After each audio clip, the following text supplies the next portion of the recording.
And sound, spin. Right. Jen and Nick, take one. Can we go first? Ladies first.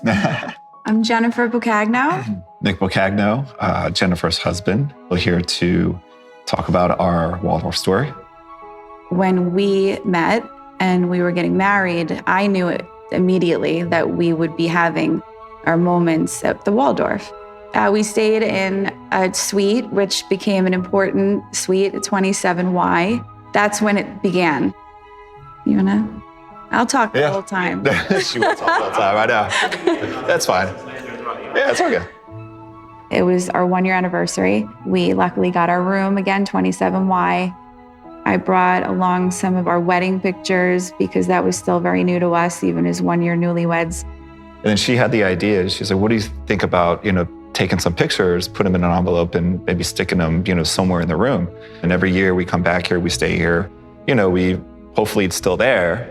And we taped it to the back of this painting. The most I thought we could go back in a year from now and maybe it'd still be there. That was the most I thought would happen. And I thought that would be really cool if it were there. And then this happened all this time later. When we lived in the city, we would still staycation and we would pack our bag and we would stay at the Waldorf. We wouldn't go on vacation. We'd just go back to the Waldorf. So the last time when we left it, we didn't know it'd be the last time, but we still did have our weekend there. It was the last weekend before the hotel closed. We had brought the kids, we stayed again. We never left. We did our typical, we ordered Shunli, which, funny story, we always would order Shunli delivery.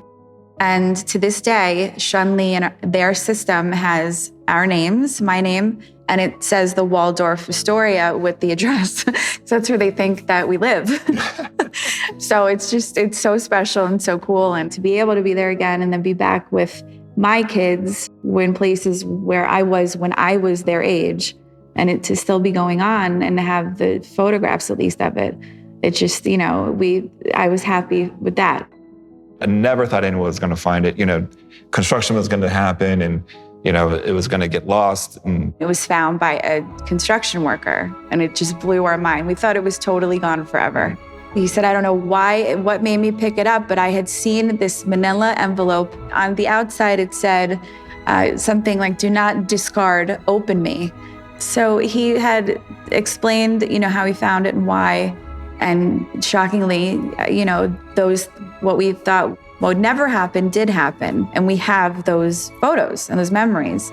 So to be telling the story now is just, it's like everything we ever dreamed of. Just that whole building and that whole block, the stuff like that has happened there, and like we said, to take the walls down, the memories are still there. We're just happy to be a part of it.